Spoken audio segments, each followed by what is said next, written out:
Welcome to Aarhus University in Foulum, the test facilities for biogas. So we have a lot of initiatives to increase the gas production from material which is very hardly degradable, like straw and solid manure.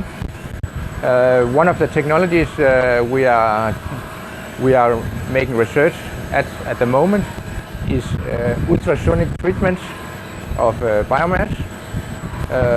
The way we do this here is that we make a recycling loop on our main digester, where a fraction is recirculated through ultrasonic treatment, which is opening up the lignin structure of the biomass, and in that way increasing the surface area and increasing the gas production.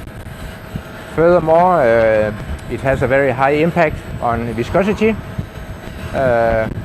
Viscosity is a very important parameter on the Danish biogas plant because we are adding a lot of solid material at the moment, and it's actually the viscosity which is a limiting factor on how much solid material we can actually add, because mixing and pumping and so on gets very difficult when the viscosity gets too high. So therefore we think this is one of the technology which can solve this and enable us to treat higher amounts of straw in our agricultural based biogas plants.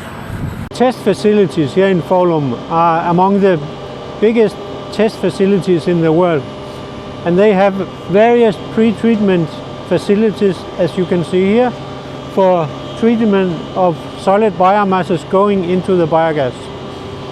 So here we have our solid dosing unit.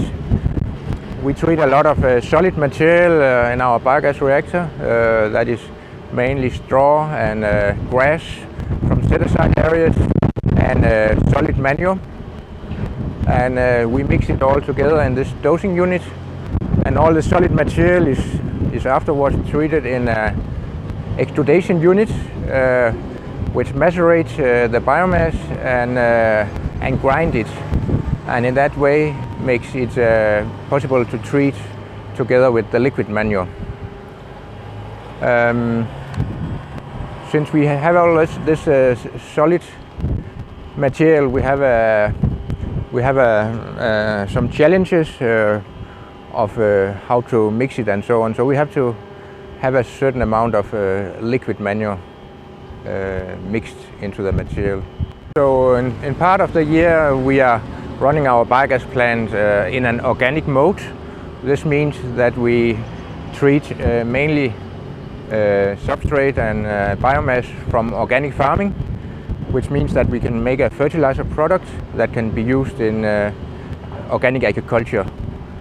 In this way, solid material from manure and straw and also from set-aside grass ash can be converted to a very efficient organic farming fertilizer, which is very important since the organic farming in Denmark is facing some big challenges in having enough nutrients for the further development. It's very important to have facilities capable of handling solid biomasses with a high energy content, like the biomasses you see here.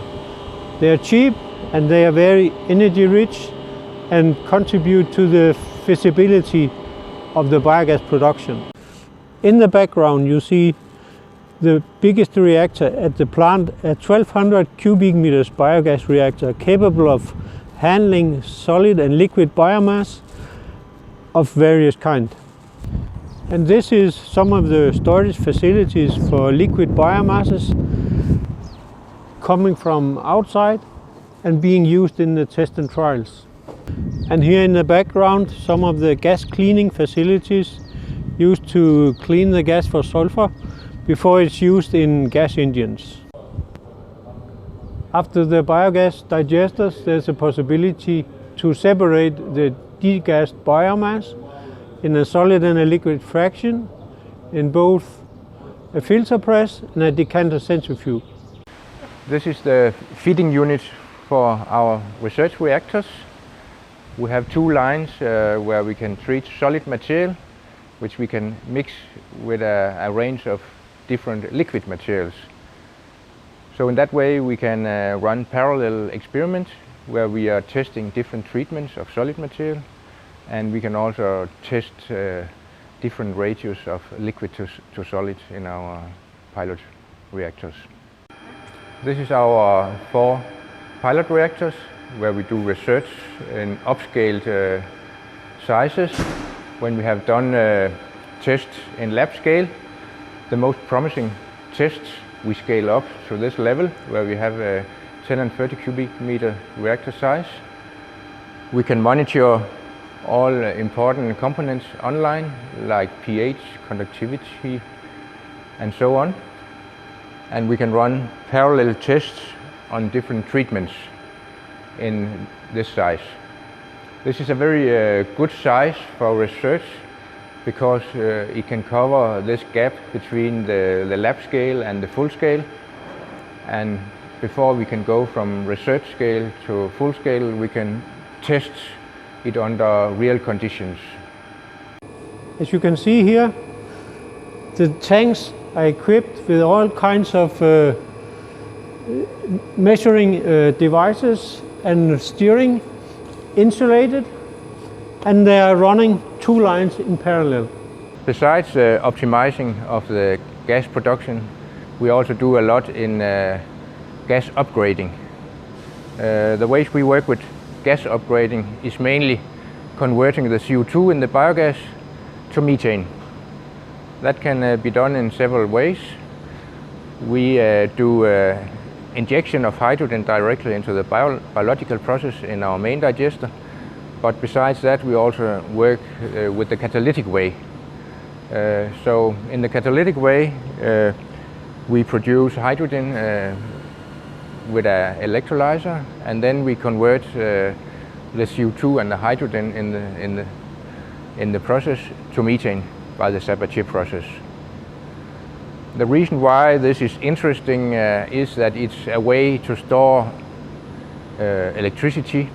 If we have surplus electric energy in the grid, we can convert it to hydrogen, and we can use the CO2 from the biogas to further produce more methane, which we can store in our national gas grid.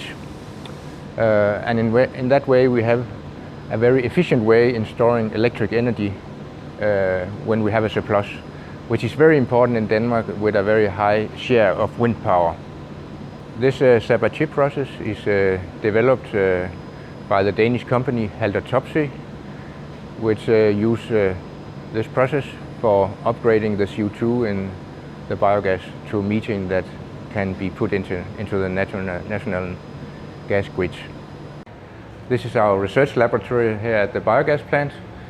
Here we can measure a lot of components which is important to control the biological process and monitor the quality of the gas. We have 2 gas chromatographs which can monitor the volatile fatty acids, which is an important process indicator of the biological process. So we can see when we make research in different ways, we can see if it has a positive impact on the biological conversion of components to methane. Furthermore, we have a gas chromatograph that can measure the gas quality. Here we can measure the methane and CO2 and hydrogen, oxygen and so on in the gas. This is also very important to be able to interpret the results we have from our research and see if a certain technology has an improved effect on the gas quality. Also, when we work on upgrading the gas to quality that can be injected in the gas grid, we need to be able to comply with the standards, and we need to demonstrate that we can make a certain gas quality with very high methane concentration and low concentration of other components. The degassed biomass is stored in these tanks with a cover and used at the right time of the year when the plant needs the fertilizer, and the cover prevents emissions.